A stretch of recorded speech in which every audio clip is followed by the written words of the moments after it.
Bien, entonces acá en esta clase de hoy estamos revisando la tipología lingüística, básicamente estudiando los dos repertorios, las dos formas de apreciar la lengua desde el punto de vista del nivel índice morfemático y del índice de aglutinamiento.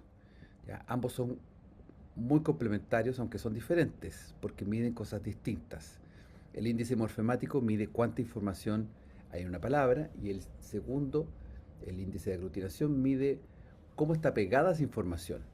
De esa manera es, es por ello que si tenemos el japonés y el latín como dos lenguas sintéticas, desde el punto de vista del índice de morfemas, su grado de aglutinación hace que sean muy distintas, porque el japonés tiene las piezas muy claras, en cambio el sintético las mezcla, las fusiona, y eso hace que sean lenguas tan distintas a pesar de tener elementos paramétricos bastante similares, desde el punto de vista del índice morfemático.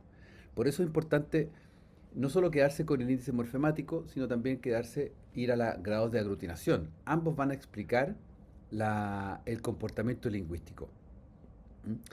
Es por eso que estábamos comentando de esta mirada de la tipología a través de un continuum, un espectro desde izquierda a derecha, desde lo más aislante, analítico, a lo más polisintético, a la mayor cantidad de información. Entonces nos encontramos con nuestra conceptualización básica de los morfemas dentro de una palabra, en que hay una raíz de la palabra, quebrar, que se le añade a la izquierda un prefijo in y un sufijo a la derecha, able, inquebrable o unbreakable en inglés, para llevar el símil, y eso nos hace entender o situarnos en qué parte estamos hablando. De esta manera nos encontramos con que aparecen del lado izquierdo del espectro lenguas de tipo analítica. En este ejemplo vamos a considerar el inglés como una lengua analítica, aislada, porque entrega ejemplos de esto. Si bien es cierto, el inglés es mucho más asimilable a una lengua fusional como el español, como la lengua romance, porque es parte del indoeuropeo, el inglés tiene muchos ejemplos en que hay palabras aisladas o separadas. Y eso hace que tengamos frases, oraciones que cada palabra es un morfema prácticamente. ¿Ya? Si bien es cierto, cat puede ser cats. ¿Ya? The black cat es la manera más clara de identificar estos morfemas. Luego nos encontramos en el segundo lado del espectro, de izquierda a derecha, las lenguas sintéticas, como el español, que tienen un carácter fusional. Y este ejemplo es muy claro. Cuando uno dice yo comí, solamente comí, nos encontramos con la raíz comer y la vocal i, que es un solo sonido, pero con tres significados distintos. ¿Ya? El pretérito, el indicativo y la primera persona singular. ¿Ya? Ese es el aspecto más fusional de la lengua sintética. ¿Ya? Es la manera más clara de apreciar la fusión sintética. Luego, en el mismo aspecto de síntesis, nos encontramos con lenguas que son aglutinantes. ¿Ya? Y esto quiere decir que cada uno de los sonidos entrega un significado en particular. En este caso, el verbo it es miku, el pasado es rka y la primera persona singular es ni. Ustedes, conocedores del japonés, seguramente se estarán pensando en varios ejemplos relacionados con esta cualidad lingüística de la aglutinación, donde hay elementos de sonido morfémicos que tienen significados distintos. Y en el lado más amplio de perdón, el lado más extremo de este espectro está la variante polisintética, donde el groenlandés es un ejemplo claro, en que si ustedes aprecian la gráfica, los morfemas no son indivisibles, están como incorporados dentro de una gran palabra, entre comillas palabra, porque más que palabra es una oración completa. Fíjense en esta expresión I drink tea del inglés, donde está en relación uno a uno cada uno de los morfemas con el significado. Luego en el groenlandés nos encontramos con que cada una de las expresiones morfemáticas que aparecen ahí tienden a tener no solo un significado, sino una funcionalidad. Si dejamos a un lado la raíz T, nos encontramos con que aparece la verbalización de beber, drink, habitualmente en verde, tar, y una terminación que tiene que ver con el indicativo pu, y la primera persona singular, nga. O sea, yo bebo habitualmente café o yo estoy bebiendo café, bebo café, perdón, té. Ya. Entonces, nos podemos dar cuenta acá en este ejemplo que la categorización, o más bien la clasificación de las lenguas, parte desde los niveles de morfemas, el número de morfemas que tiene, a la manera en que estos morfemas se añaden a la palabra de base, de ancla.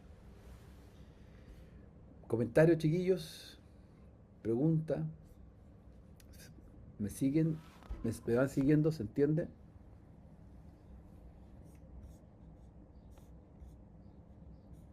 Ok,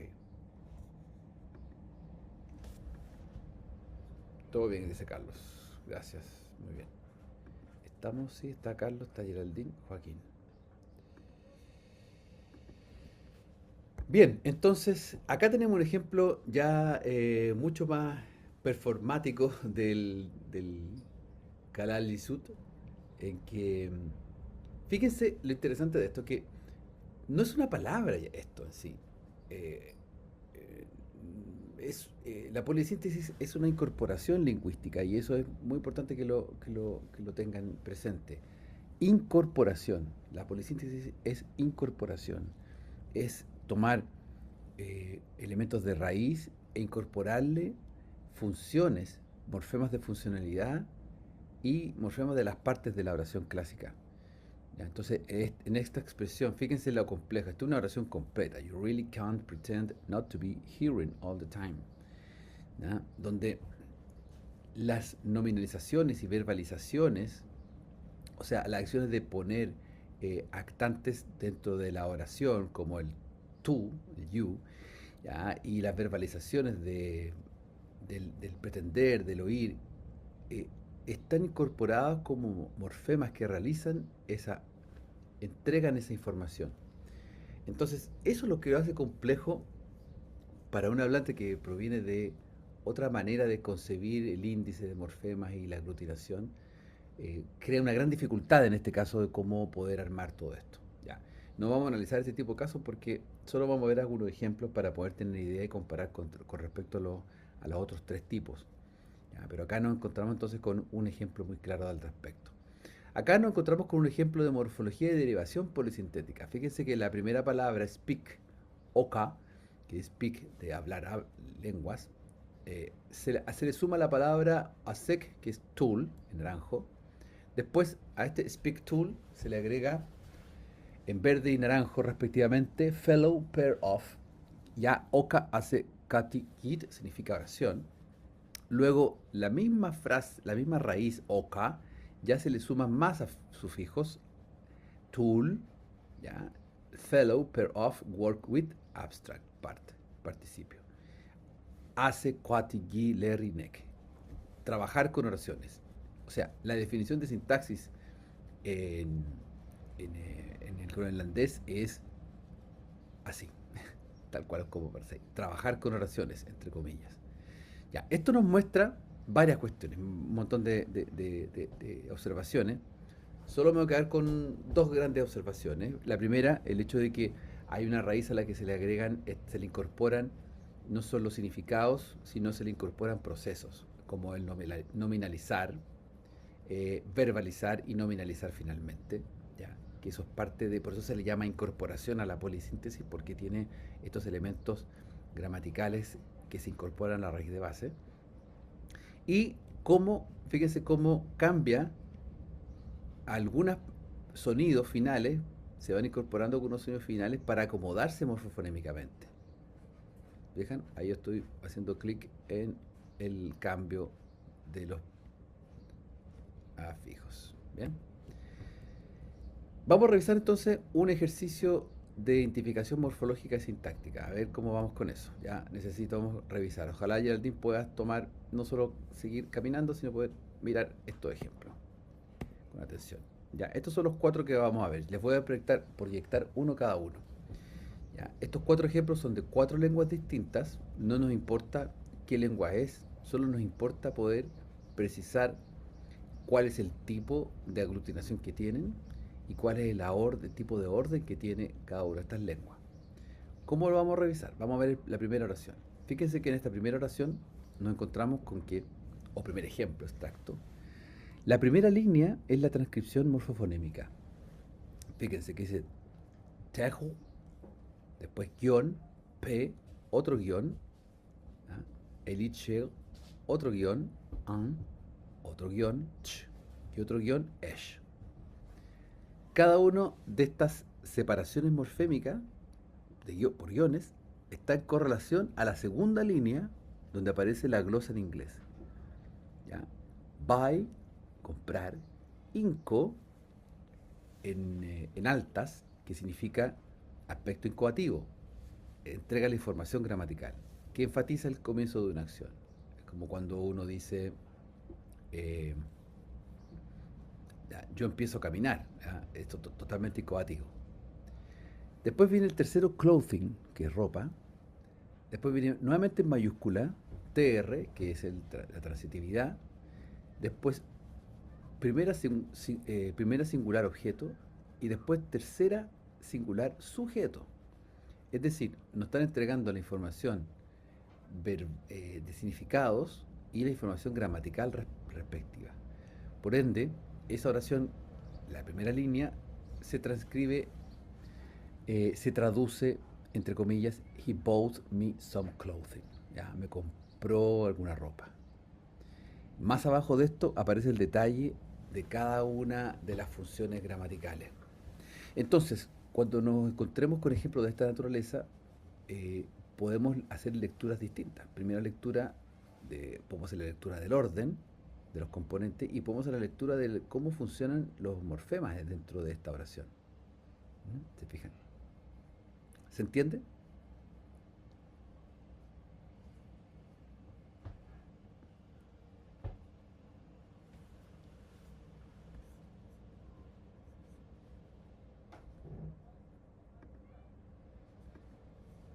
Ok. Estos ejercicios están tomados de la lectura de Liobin.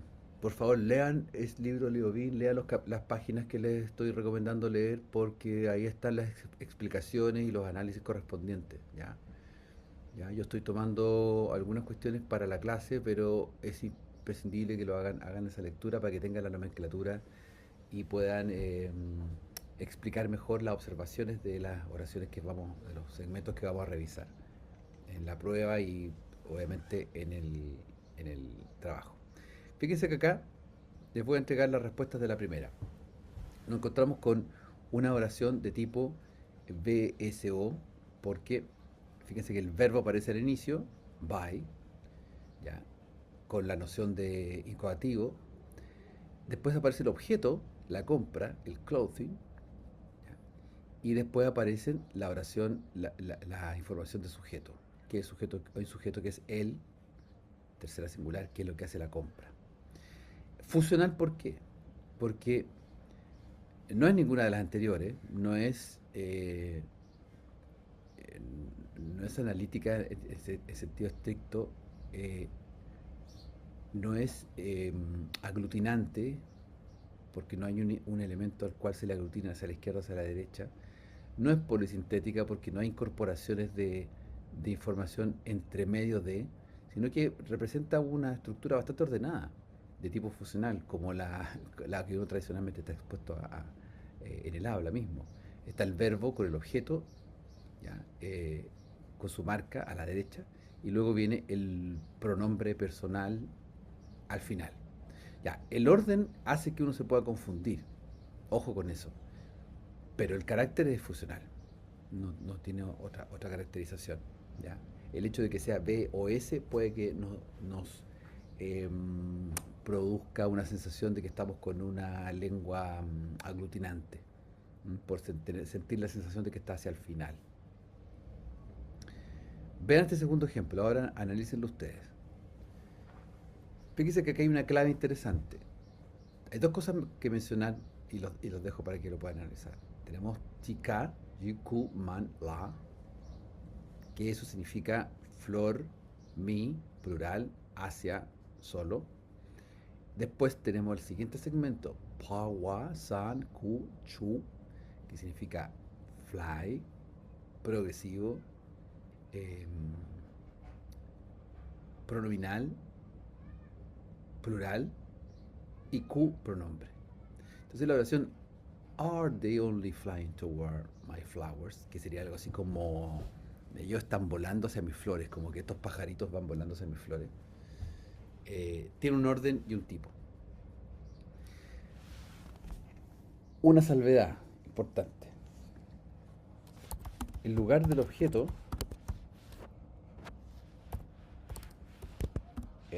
cuando hacemos el orden, cuando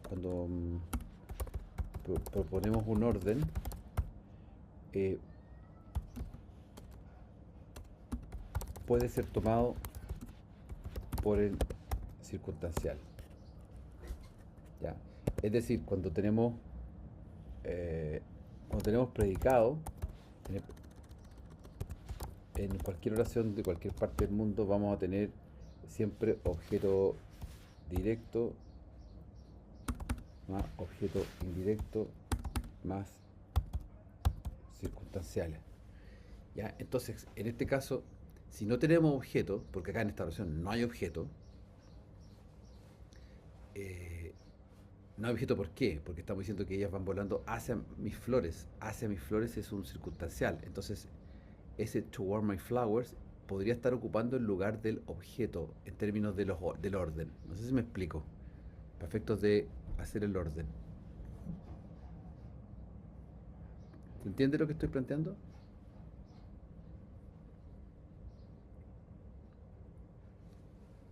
A ver si... Perfecto. Veamos entonces qué orden podría tener esta oración.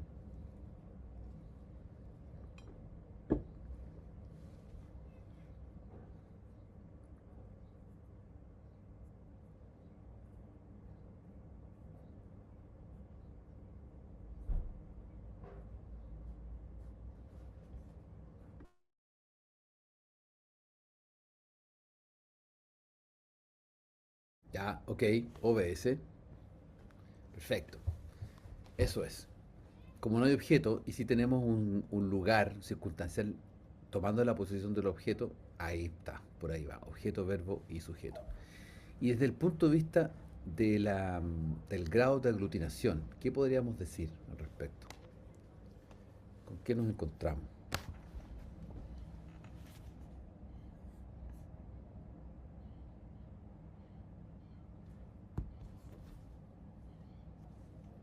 Que es fusional, Fusional. A ver, sí, quizá, podríamos dar.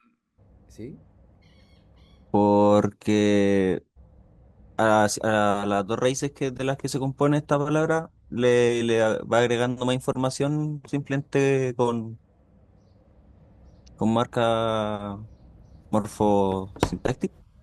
Y que sean dos palabras, me imagino que igual deben llevar cierto orden. claro, sí, sí, sí.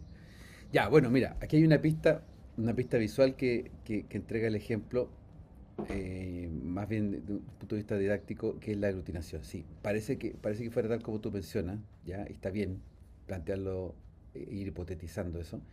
Em, pero fíjate que acá nos encontramos con que flower al principio y fly después son dos palabras eje que a su derecha aglutinan información gramatical. Entonces, hay un aspecto que el ejercicio lo muestra gráficamente para enseñarte que es aglutinante. Como no tenemos una gran cantidad de muestra, sino que es un puro ejemplo, y uno tiene que jugársela con lo que ve, acá el hecho de que aparezcan chica, flower, y power, como fly, ejes de cada uno de los componentes, hace que nos muestre que hay aglutinación. ¿Ya? Pero bien, bien, bien, buen intento. Vamos con el siguiente. Fíjense que en este tenemos a la niña que ha ido al hospital, The Girl Has Gone to the Hospital, en que nos encontramos con UA, aspecto perfectivo, o sea, aspecto netamente gramatical, como una oración que se ha completado, ¿no? Es como cuando uno dice yo he leído el libro, claramente es una acción que se completó, no quedó, no es como decir yo leía el libro o yo leo el libro, son acciones no completadas. En cambio, yo leí el libro, sí es completada. Entonces, The girl has gone to the hospital, una acción completada, perfectivo. Empieza con el perfectivo, después viene el verbo go, después viene el artículo definido, le, girl, teine, después viene una preposición y, que es to, después viene un artículo definido, le, y después viene la palabra house sick, que es fale mal, que es hospital, ¿ah? El lugar de los enfermos, hospital. Eh, bien, ahí están más abajo está la traducción y están unos comentarios, una nota gramatical para poder iluminar más el análisis. Entonces tenemos dos cuestiones que aventurarnos y poner clasificación. El orden de los componentes, ya que puede ser bien iluminador el orden de los componentes primero y luego jugársela por algún tipo de aglutinación. ¿Cómo les va con este?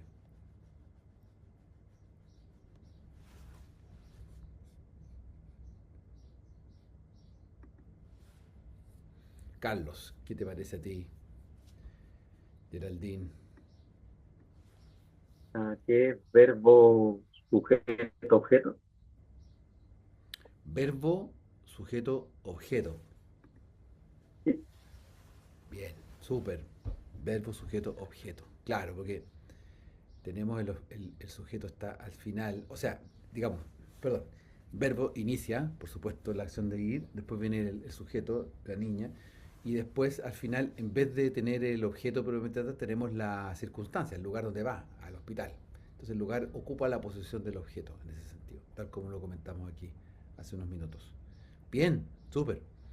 Yo creo que en este tipo de orden ya van agarrando la mano con hacer el análisis de lo que se presenta en cada uno de los casos. Luego, el aspecto aglutinante, el grado de aglutinación, ya es otro componente importante para ir viendo. ¿Cómo ven ustedes el grado de aglutinación que hay acá?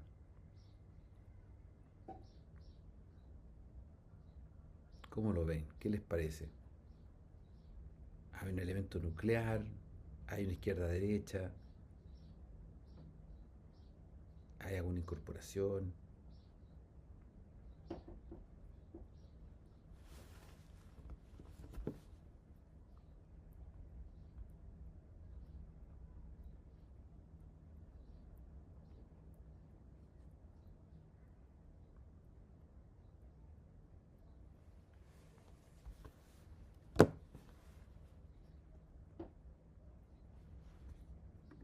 Ok, les doy la clave entonces. Es analítica.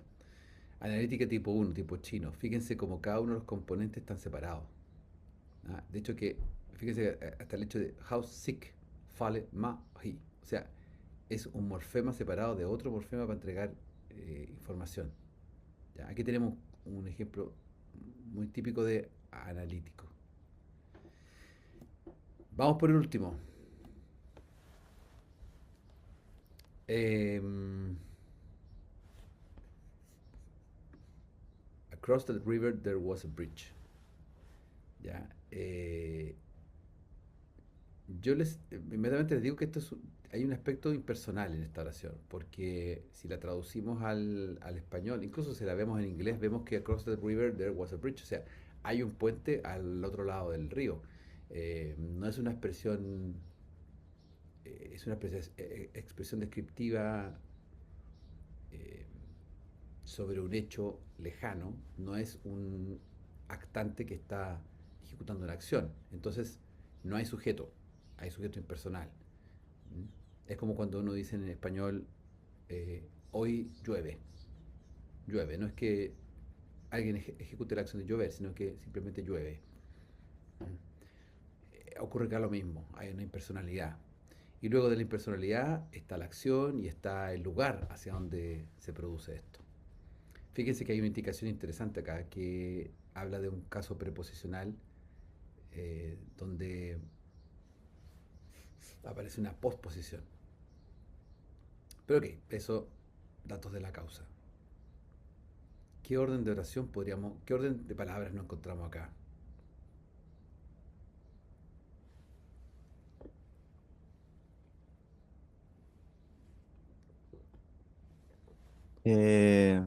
si el sujeto no está, como que no es partícipe de la oración, solo podríamos tirar como teorías con respecto al objeto y al verbo, entonces.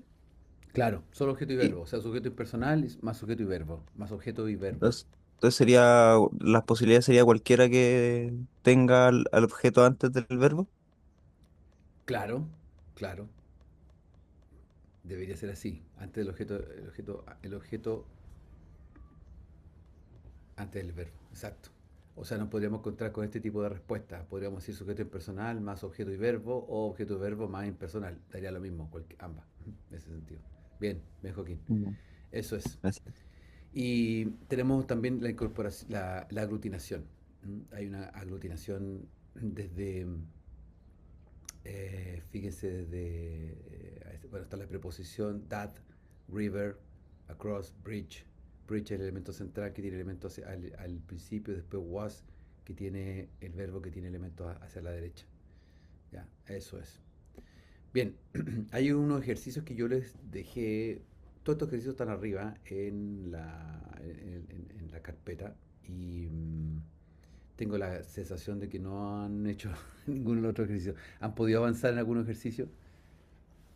Yo sí hice algunos. Ya, exacto. Pues Sí. estaba el persa, estaba el otro, Hice el 17, creo que el 16, ya, el del persa persa, igual. el 16 es el Lakota y el 17 es Swahili. Sí. Ya, y hay otros, hay un par de ejercicios nuevos. Mira, vamos a avanzar en este ejercicio nuevo que está también arriba, pero que lo podemos realizar inmediatamente acá, que puede ser mucho más fácil, entre comillas, que lo que acabamos de hacer, porque tenemos las claves, es un mismo muestreo, donde compartimos, hay repeticiones, que es muy útil tener repeticiones de palabras para poder hacer análisis comparativo y poder generar un contraste.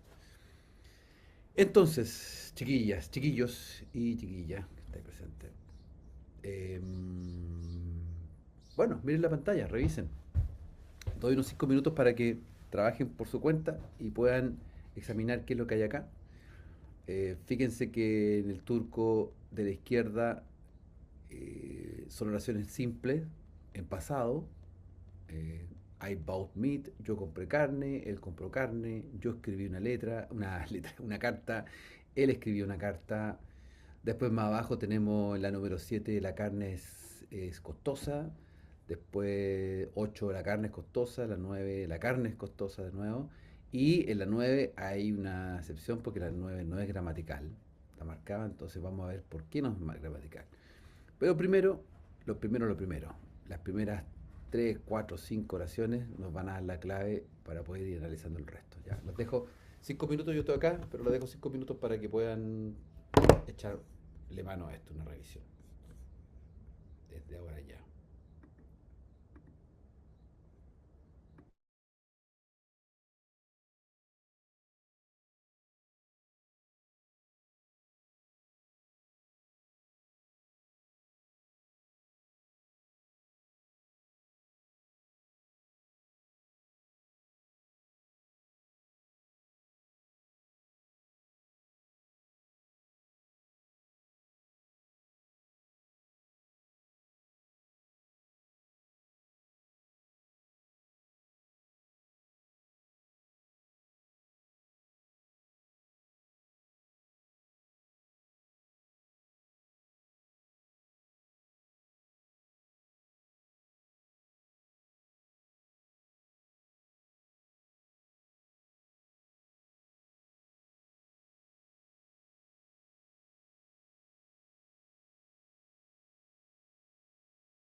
Bien, acá estoy de vuelta. Cuéntenme.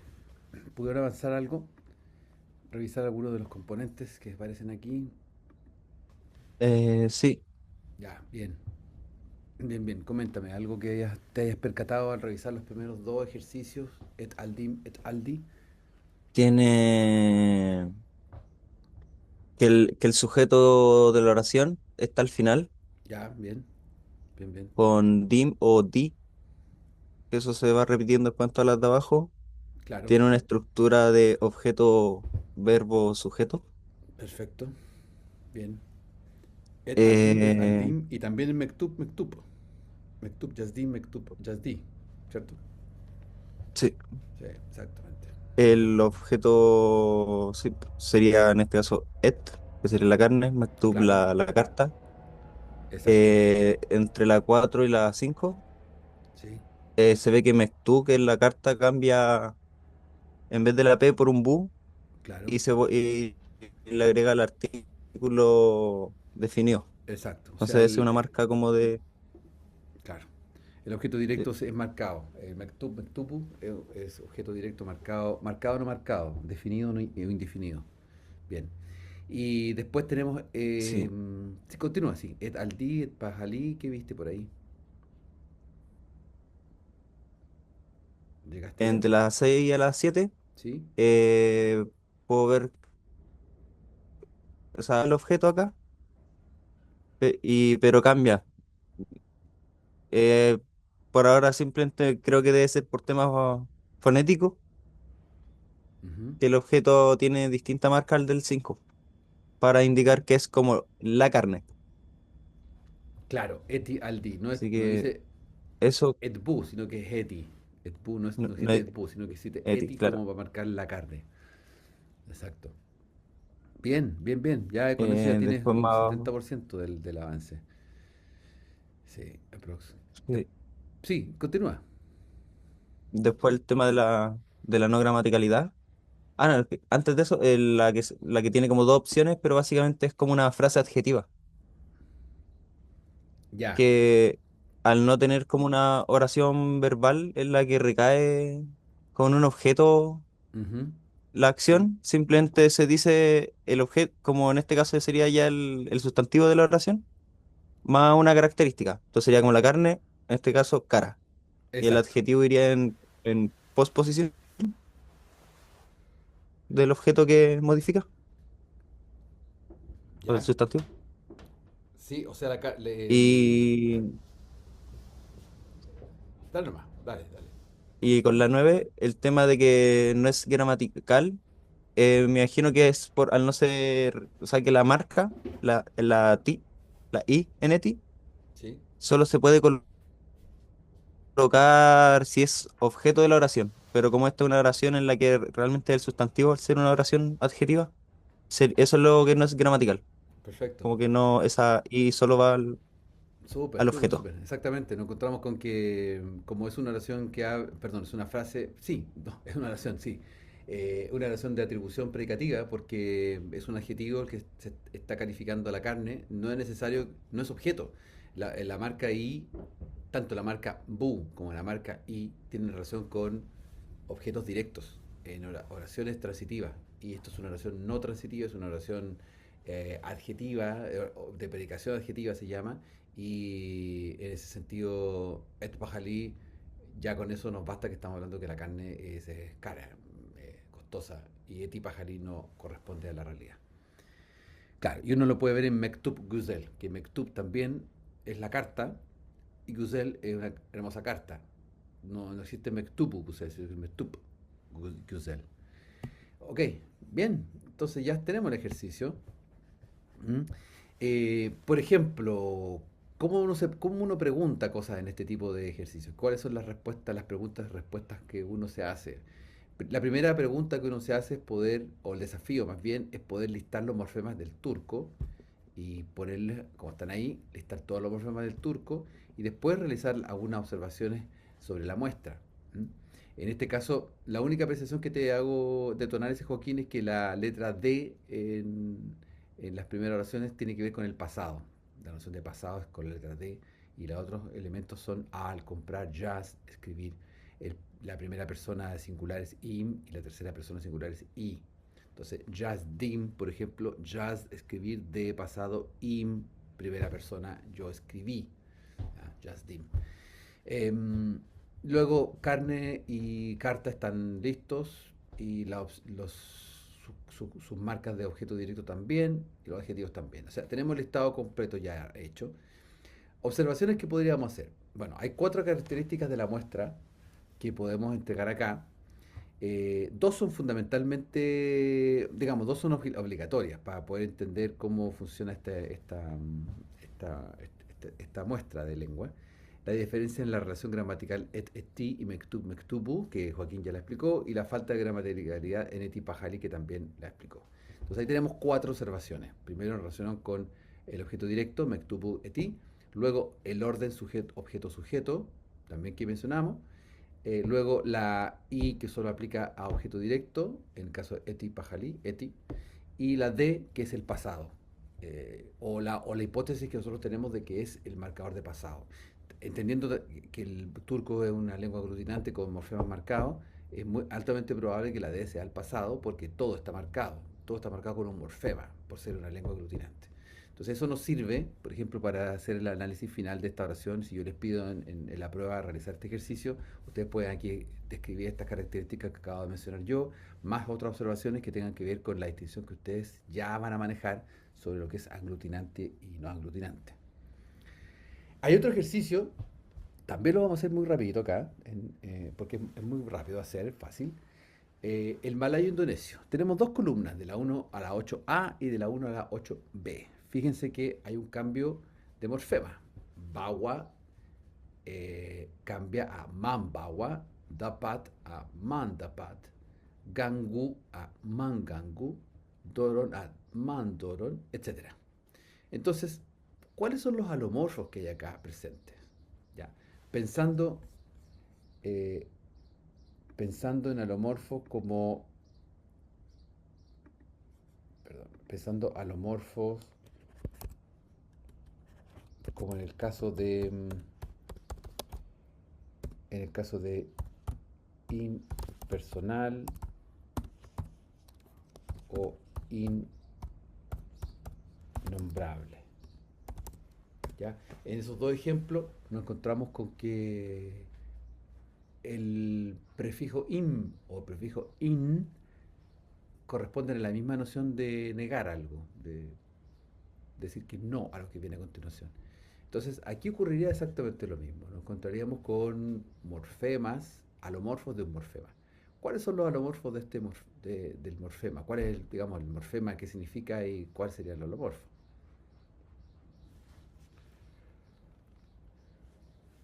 Comentemos rápidamente, porque esto es muy fácil de precisar.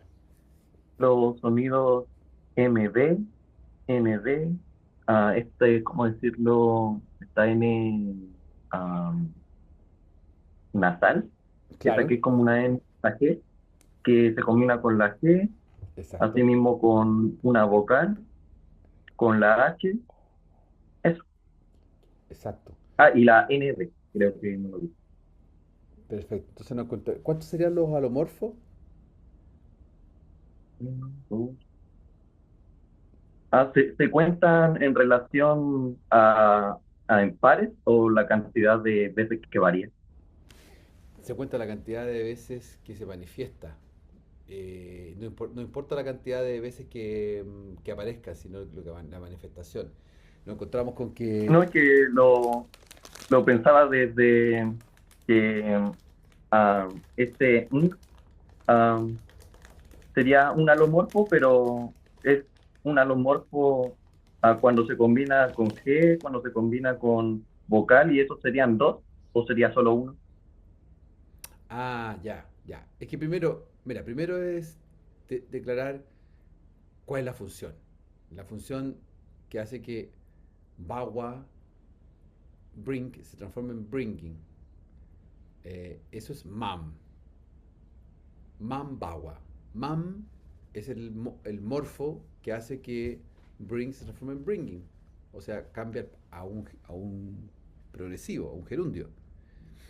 En el segundo, dapat, Men hace que dapat se transforme. Y en el tercero, como tú mencionaste, man hace que gangu se transforme en mangangu, bothering. Por lo tanto, nos encontraríamos con tres morfemas, perdón, con tres alomorfos de un mismo morfema. El morfema eh, es transformar en gerundio. Y ese morfema de gerundio tiene tres posibilidades alomórficas: mem, men y men. Se toman enteras. Si con eso respondo a tu pregunta, Carlos. Se toman Sí, entera el evento. Mem aparece en número en 1B, en 6B. Men, con la N, aparece en 2B, 4B. Y man con ese más nasal, 3B, 5B, 7B, 8B. Entonces, ¿cuál podría ser la regla que describa la aparición de los alomorfos? ¿Ya? No estamos pensando en enunciar algo que sea muy teórico, sino que lo que vemos acá, lo que observamos aquí. ¿Cuál es el comportamiento que tiene esto? ¿Cómo podríamos describir qué es el comportamiento de esto? Y a partir de la descripción de ese comportamiento tenemos la regla. ¿Qué podríamos proponer, chiquillos?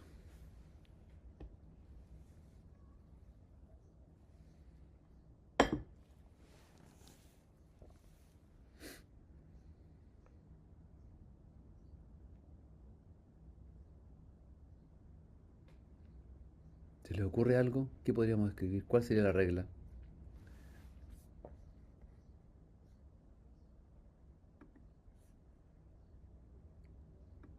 El, so, la regla de por qué cambia la forma fonética o de Claro, o por sea, qué. la regla de que explica este comportamiento, este cambio alomórfico. Porque supongamos que mem es el morfema que hace el cambio a gerundio, mem. Pero ¿por qué mem muta a men y a men? Ah, es corresponde por el primer sonido de la palabra a la que esté, con la que esté pegada. En el Ujú, caso de la de Bawa, la articulación al ser labial, ujú. la M es también el labial, pues, entonces es mucho más fluido el movimiento. Claro, Con la exactamente. ND también es similar porque la D es más dental, al igual que la N, y la N tiene la lengua en el paladar cerca de los dientes, hace que sea más fácil pasar así. Y lo mismo con la N, como esa N media nasal, Ujú. con la G. Totalmente. Eso es justamente el tipo de fenómeno que hay que mencionar. Em, la función gramatical de gerundio se produce al incorporar un prefijo a la raíz del verbo cuyo último sonido de tres varía con M al lado de B, porque es bilabial. Es mucho más fácil mb. Fijan, si ustedes hacen el ejercicio, ¿no? La N con la D, porque la N está en los alveolos y más cercano a ND, a dental, ND, la lengua pasa del alveolo hacia el diente. Y NG, porque del paladar, NG, y bueno, hay un par de casos de la vocal o H en A, que es mucho más fácil transitar hacia allá. De tal forma que si lo hemos pronunciado nosotros, que manejamos un alfabeto fonético español, al margen de que manejemos, que ustedes conozcan otras lenguas, ya, nuestra lengua materna nativa es el español. Entonces, si nosotros podemos explicarlo con esta configuración de nuestro aparato articulatorio, quiere decir que estas cuestiones son bien universales, po. Quiere decir que no es que sea esto parte del alfabeto fonético del malayo indonesio o del inglés en particular, sino que son conformaciones articulatorias fisiológicas de nuestra propia naturaleza como seres humanos, de tal forma que esto es universal. Esto que estamos hablando acá, este tipo de variación, es una variación universal desde el punto de vista articulatorio ¿ya? Y que permite que, desde el punto de vista gramatical, en el plano lingüístico del malayo indonesio, sea aprovechado como un recurso eh, propio de nuestras capacidades para generar estas distinciones. Ya, espero que me esté explicando lo que estoy haciendo. Estoy conectando entonces la explicación particular de este malayo indonesio con digamos, el trasfondo articulatorio de nuestras capacidades como seres humanos. Ya, eso es. Bueno, el ejercicio 15 del persa moderno que teníamos, eh, ¿lo pudieron realizar? ¿Pudieron terminar de verlo? Como para chequear las traducciones. Joaquín, ¿tú lo pudiste ver? ¿Terminar de ver? Carlos,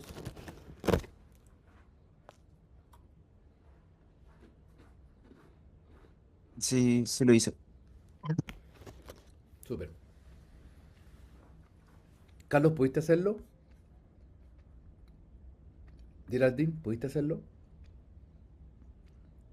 No, oh, una X. Ya, ya, bueno. Veamos entonces las soluciones al ejercicio. Acá tenemos entonces pronombres, sustantivos, verbos, sufijos, adjetivos, adverbios, cada uno de los componentes. Para que lo revisen. Los pronombres era muy claro que mine y shoma aparecían, la U como el tercera singular y la tercera singular femenino, y la falta de la U implicaba tercera singular masculino. ¿Ah? Alguien podría decir un poco machista esta lengua que el masculino queda como implícito siempre, y hay que marcar lo no masculino. Después los sustantivos tenemos Kitab, Maer, Zaen, Zaen como mujer. Había una manera de entender lo que Zaen sumando la E y a Maen sumando, perdón, a Zaen sumándole la E junto a Maen, que es yo, transformábamos inmediatamente es genitivo. Zaen, Zaene es mujer de mí, mujer de yo. Zaene Maen, la mujer de yo, la mujer de mí. Verbo y sufijos correspondientes, adjetivos demostrativos, adjetivos calificativos y adverbios. ¿Ya? El detalle, por favor, ustedes revísenlo después, contrachequenlo con su guía. ¿Ya? Ahí están marcados todos los elementos. La traducción al español de Maen Kitabe Zain y Shomara Nadijaem. Joaquín, si tú la tienes, por favor, coméntala. ¿Cuál sería? Yo le coloqué I did it- o sea, era en español, ¿cierto? Sí. Sí, español. Eh, ya era la. Yo no vi eh, el libro de tu esposa. O sea, el libro de. Ah, sí, el libro de tu esposa. Claro. Yo no vi el libro de tu esposa, de tu mujer. Exactamente. Literalmente, Zayn era mujer. Por lo tanto, yo libro de. Fíjense que yo ahí hice una marca de los componentes. Yo, Maen, Kitabe, libro de. Zaene, mujer. Shomara, tú, como objeto, tu mujer. O sea, ese tú, que es un pronombre, queda aquí como tu mujer, cambia. No, Nae, dit, ver, de pasado, Aem, yo. Yo no vi el libro de tu mujer. Súper bien, excelente. Si lo pudiésemos traducir al persa, Do you have her bread? Que sería algo así como tienes su pan o tienes el pan de ella. ¿Mm? Ahí estoy haciendo una modulación para aproximarse a cómo sería la forma más natural dentro del persa de escribirlo. ¿Lo tienes también, Joaquín? Sí. Eh, Primero la marca de pregunta como Aya, Ajá. eh, Ah, ya, claro. Somaname, que sería como tú, tú y pan. Después el U para marcar que el pan es de ella. ¿Ya? ¿Bien? Por eso la E al final de Nam, que es pan. Y el verbo da, que acá lo rayé, me quedó medio feo, no, no me acuerdo cómo. Ya, pero Pero es ¿tú como lo viste ahí? ¿Ahí? daam, ¿no? Ya, ahí en O pantalla. Daam. aquí en pantalla. Aya, como tú dijiste, Nane, a- Atarit. Mura, Darit, Darit. Ya. Bueno, esa es la aproximación, la solución del ejercicio. Bien, gracias Joaquín. Eh, los parámetros del lingüístico, a ver lo que ocurre acá. El verbo ver y el verbo tener son irregulares. El verbo tiene algo inusual en el persa, el verbo tener también es irregular en lenguas. ¿Qué sucede en el persa? Joaquín, ¿pudiste tú? Parece que fuiste el único que la hizo. ¿Pudiste hacer esto? El del verbo ver, si no me equivoco, cambiaba su pronunciación si estaba en presente o en pasado. Perfecto, sí. Así que ahí había esa conjugación. Perfecto, pero no sé si perfecto y pasado, como yo encontré esto, fíjate, en la variación del interrogativo y variación de afirmativo. Eh, No sé, En, no e- había. en- en estos ejemplos yo lo vi. Ah, tuviste otra cosa. Yo vi estos Ah, ejemplos que, fíjate que en Aya in Zaman Shomara mi binaet, does this woman see you? Bin. Y después en Usa en Reddit, she saw the woman, o sea, en pasado, ahí, ahí el did está en afirmativo y el otro está en interrogativo, el bin. O sea, al revés, bin interrogativo, en la oración does this woman see you? Mi binaen interrogativo, y después cuando está en afirmativo, usa en Reddit, di. cambia. Yo Claro. pensé que era por tiempo, el cambio. Sí, también puede ser el cambio del tiempo, ahora que estoy mirando, ¿ah? Puede ser no solamente el cambio de interrogativo afirmativo, podría ser también el tiempo. El tiempo está en presente y el otro está en pasado. Sí, también puede ser. Sí. También está, confluye. Lo voy a agregar. Pero está dentro de las observaciones. O sea, si tú hubiese hecho esta observación y pones las dos oraciones para mostrar que efectivamente cambian, estaría correcto. ¿No? O sea, estaría punto, logrado, a eso me refiero. Estaría logrado porque el análisis que estás haciendo tiene tiene una evidencia que le da asidero a la afirmación que tú estás haciendo. Ese es el objetivo del ejercicio. Ya, ya, pero voy a agregar lo que tú acabas de comentar. Luego en el verbo tener, eh, es regular porque no necesita pronombre personal al inicio y se articula con la negación nae, que es de pasado en presente. Esas dos cuestiones también son dos afirmaciones que uno las obtiene a partir de la observación de la muestra. Ya, eso con la revisión de estos ejercicios. Y después teníamos en la cota. Eh, ¿Pudiste hacer en la cota, Joaquín? Carlos, ¿está todavía Carlos y Geraldine por ahí? Sí, está. ¿Puedes, Eh, Creo puedes que sí verlo? hice el Lakota, lo estoy buscando. Sí, sí, Ya, lo revisé en algún momento. ya, perfecto. Ya, bueno, aquí hay, está la cota. eh, Joaquín, ¿tú revisaste? Les pregunto a los tres, pero como, o sea, Joaquín, Carlos, Geraldine, si los revisaron, los miraron, ¿qué encontraron que puede ser más fácil, más difícil, la cota o el swahili? ¿Qué te parece a ti, Joaquín? ¿Puede ser más fácil, más difícil uno u otro? El Swahili al inicio me asustó que, cosa esto, que se sentía que tuviera como mucho, como que fue aglutinante y que fuera agregando como demasiadas cosas.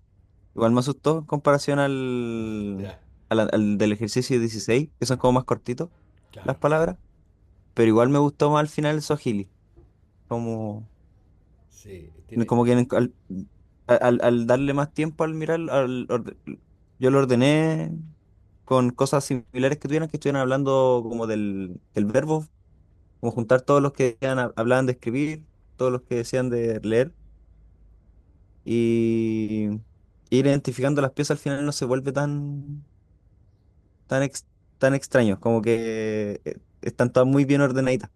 Claro, parece ser Porque que como el Lakota tiene muy poquita información, muy poquitas piezas, está muy condensada la sí, información gramatical, es muy poco, y muy poco, sí. acá hay un despliegue, o sea, tenemos varias partículas que entregan toda la información, porque si pensamos, solo miramos la glosa, he, she, wrote, you, ya hay pronombre, hay objeto, un you que está en plural, pero después la siguiente, I know you, está en singular. El wrote está en pasado, el no está en presente. Después hay eh, hay más adelante, más abajo, hay cosas más extrañas, como en la número 16, we have just written you, con perfectivo, tiempo perfecto. Entonces, toda esa información debería estar acá. Ya, yo, este ejercicio del finlandés, en que ya sería el último ejercicio de la serie, antes de la prueba, en este ejercicio finlandés está como el consolidado de todos los componentes, ¿ya? Porque lo que se pide es que tener, a partir de 10 oraciones que se presentan, que ustedes realicen un análisis morfológico de cada palabra, o sea, pueden segmentar cada una de las partes, identificar la raíz léxica, opcionalmente sufijos gramaticales. ¿Ya? Si no se reconocen el caso, el número de la persona, el tiempo, si no se reconocen esos componentes, no importa, da lo mismo. Lo importante es reconocer que hay una raíz y hay elementos al lado, o adelante o después. Lo que sí es importante que puedan pesquisar es el orden de constituyentes, de SVO, OVS, qué sé yo, el orden que sea. Cómo se expresa el sujeto, si hay pronombres explícitos o desinencia, o ambas. Cómo se marca el objeto. Y luego, a partir de esas observaciones, plantear alguna hipótesis sobre un fenómeno morfofonémico que para ustedes sea relevante. ¿Ya? No hemos estudiado en particular la armonía vocálica o la alternancia consonante, que son fenómenos propios del finlandés. Pero lo que interesa aquí es que ustedes puedan notar, marcar cosas que les llamen la atención como fenómenos morfofonémicos. Ese es el norte de este tipo de ejercicio, el desafío, el propósito, que ustedes puedan realizar observaciones. Así es que ese ejercicio sería el último del set previo a la prueba, y con eso ya tienen suficiente material para practicar, revisar y analizar. Coméntenme hasta acá alguna pregunta, alguna duda. O nos introdujo el tema de los casos ergativos y Ah, ya, absolutivos, creo eso. que eran. Sí, Ese problema realmente, incluso después sabiendo eso, igual me costó realizarlo harto, ya, sí, como ese tipo de idioma. ya. Sí, bueno, eso es difícil, no es fácil, no es llegar de un momento a otro tenerlo claro. Hay que reestudiarlo, releerlo. eh, y más allá del nombre, del ergativo, absolutivo, eso, lo importante es, es poder distinguir que hay componentes que hacen que sea distinto el funcionamiento digamos, de la oración, de las palabras. O sea que los significados, en cierto sentido, van a estar marcados por relaciones de sujeto, verbo y objeto, pero que nominalmente, o sea, digamos, eh, no nominalmente, sino que la forma morfológica explícita va a ir cambiando, a veces no porque sea simplemente un morfema que tenga otro significado, sino que la lengua concibe de otra forma esto. Y esto es algo que el fenómeno de lo ergativo es un fenómeno que yo tenía que mostrárselo. Es algo que tengo que presentárselo porque es posible que uno se lo encuentre en lenguas que uno cree que existan. Y eso es todo por hoy, pues, estimadas, estimados. Gracias por su atención, gracias por estar acá y nos vemos. Que tengan un buen fin de semana, perdón, un buen término de año y buena semana, que estén muy bien. Nos vemos. ¿Ya? Igualmente, cuídese, Vale, profesor. cuídense, nos vemos. Chao, Chao. profe. Chao, chao.